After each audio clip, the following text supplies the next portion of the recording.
একদম সঠিক নিয়মে কিভাবে আপনার ফেসবুক পেজ বা প্রোফাইলের স্টার সেট আপ করবেন, তাও আবার টিন সার্টিফিকেট ছাড়া। আজকের এই ভিডিওতে সম্পূর্ণ প্রসেসটা দেখাবো, তাই ভিডিওটা স্কিপ করবেন না, সম্পূর্ণ ভিডিওটা দেখতে থাকুন। ওকে, স্টার সেট আপ করার জন্য আপনার পেজ বা প্রোফাইলে ঢুকে যেতে হবে। তারপর এই প্রফেশনাল ড্যাশবোর্ডে একটা ক্লিক করবেন। এখান থেকে এই উপরে দেখতে পাচ্ছেন মনিটাইজেশন অপশন, এই মনিটাইজেশন অপশনে একটা ক্লিক করবেন। ক্লিক করার সাথে সাথে এই যে আপনার স্টার সেট আপটা দেখাবে, এই স্টার সেট আপে একটা ক্লিক করবেন।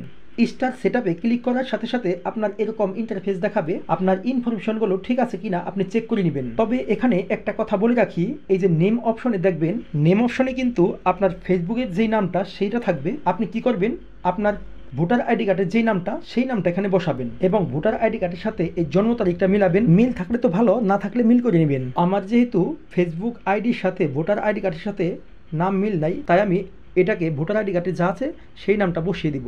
আপনিও কিন্তু আপনার ভোটার আইডি কার্ড দেখে দেখে নাম এবং জন্ম তারিখ ঠিকঠাক করে নেবেন। এখানে সে কান্ট্রি, আপনি যে দেশের নাগরিক সেটাকে এখানে সেট করে দিবেন। আমি যেহেতু বাংলাদেশি, এটা বাংলাদেশি থাকবে। ওকে, আপনি সবকিছু আপডেট করার পর এই আপডেট ইনফরমেশনে ক্লিক করবেন। ওকে, এখন এই অ্যাকসেপ্ট টার্মস এখানে একটা ক্লিক করে দিবেন। সেটিং আপস স্টার্স একটু লোডিং নেবে। ওকে, আপনার স্টার সেট আপ কিন্তু কমপ্লিট। এখন কথা হচ্ছে, আপনার কিন্তু স্টার সেট আপ করতে গেলে টিন সার্টিফিকেট লাগে। তো এখনই আপনার টিন সার্টিফিকেটটা এখানে সাবমিট করার দরকার নাই, যেহেতু কেবলমাত্র আপনি স্টার সেট আপটা পেয়েছেন।